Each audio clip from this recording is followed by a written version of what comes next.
I have to say, in model form, this is very much worth picking up if you're into the American scene. Hi there everyone, welcome back to the channel. I'm Jennifer Kirk, welcoming you back up here to the loft on Weir Yard. Now today we've got a review of a new livery of a wagon that we reviewed a little while back, and this comes from American Limited Models. And I'm really grateful for them sending this over for review because I was really impressed by the previous models of the tank car that they sent. Also, we've got a link down in the description box down below that takes you to the UK stockists of these models, which is Rails of Sheffield, where you can find and buy the full range from American Limited Models. For those of you in the US, you will find these much easier to get hold of. You should be able to get them from any hobby shop, but if your local hobby shop doesn't currently carry them in their product lines, then they are able to order them for stock through Heartland Hobbies. So without further ado, let's take a closer look as Weir Yard goes all American.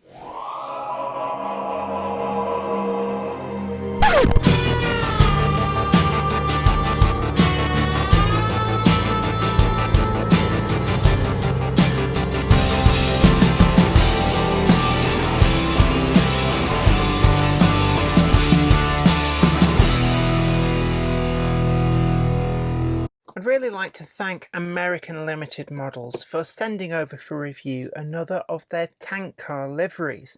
Now you might remember that we reviewed 6 of these a little while back, and since then they've started to be stocked in the UK by Rails of Sheffield, and we've got a link down below that takes you directly to the American Limited Models page on Rails of Sheffield for those of you in the UK and Europe who also want to get hold of some of these models.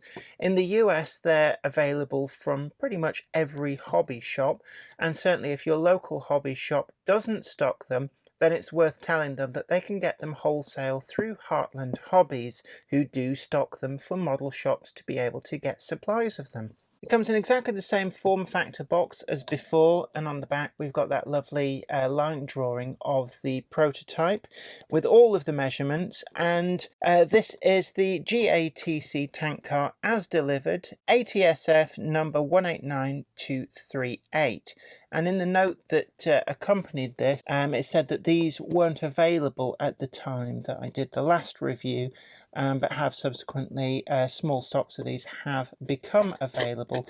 So really pleased to be able to be given the opportunity to review this wagon, because I was incredibly impressed by the quality of the previous ones that were sent over. Now, whilst the previous wagons were all in that darker livery, this really is a standout tanker, finished as it is in this very light white livery, and this is the fire suppression water car. So I'm not entirely sure what the story behind this would have been, but I suspect that certainly in some of the more arid parts of the US, it might have been the case that very long distances away from a road system, anywhere like that, that the fire crews could easily get to any kind of a fire, then it made sense to have the supply of water to be in tank cars that could be very quickly brought to the scene of any incident. What I particularly like about this livery is because it's very light, well, it's white, it really does show off some of the additional detail, such as the straps front and back on the tanker that hold the tank body to the chassis. And we've also got some of the extra detail just down the sides there. The printing on this is actually sublime as well.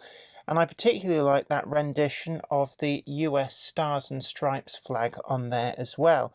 And it's something that I always really like about the Americans, is they're not afraid to fly their flag and be very patriotic, and are quite happy to have it adorn all manner of things. And it really is nice to see it reproduced in miniature in this way.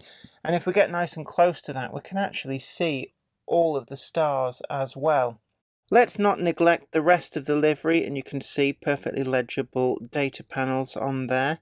These yellow dashes as well, very crisply applied, perfectly perpendicular, and the fire suppression water car lettering is very, very sharply done.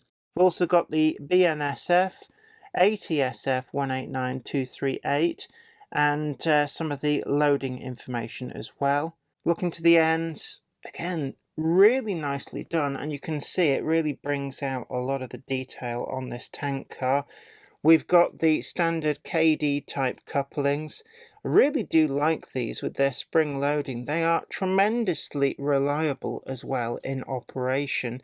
And I found playing about with these, I actually do prefer them to the slimline tension locks that we tend to have to put up with over here in the UK. Looking to the underside, we've got all of that piping detail, brake detail on the chassis of this wagon.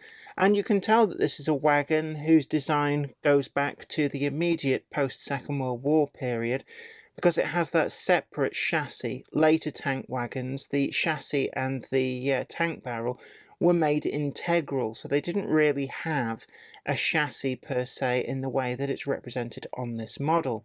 Now, I heard from American Limited models that I believe one example of this type of tank car is still being witnessed in service, albeit as an internal user. So this is probably one of the longest lasting items of rolling stock in the US still in use today, albeit down to that final example.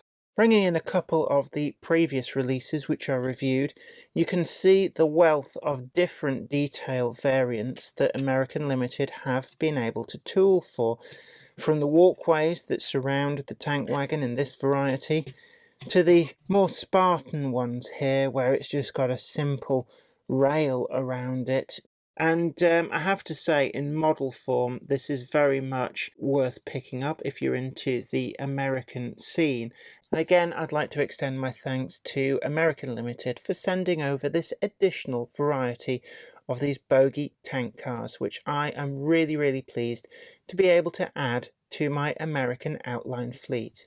American Limited are set to make an announcement at the train show in St. Louis towards the end of July this year, and I'm really grateful to them for inviting me over to that event. So COVID restrictions willing, I will be in St. Louis for the train show at the last weekend in July, where American Limited models will be making a new announcement, and you'll find out more about that over that weekend. So it's one to watch out for, and for all of the US viewers, if that is a show that you're going to be at, then hopefully I may be there with you too. So if you recognize me there, then do say hello. It's always great to be able to meet people who watch my videos.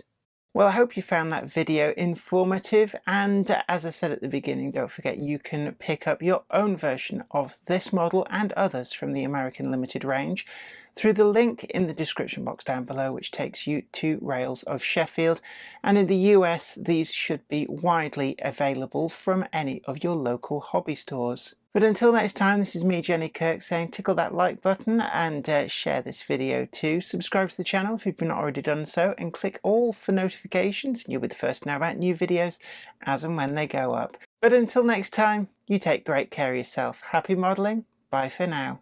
I'd like to send out a huge thanks to everybody who supports me on Patreon, and an extra special huge thanks goes out to Anthony Kidson, Offshore Allen, oorail.co.uk, Michael Lockie, Helen Sink, Peter Bolton, Brian and Dorothy Mudd, Gary Lewis, David Quinn, Sparky107107, George Botterini, Chris Moss, Robert Steers, MD of San Juan Model Company and Grantline Products, Sam Yates, Dale Williams, John N from NC, NYMRish, Jonathan Foster, Peter, Graham Foster, Clifford Ison, Larry W. Grant, and NI Railways 4000 class. Thank you. Without you guys, I couldn't do this.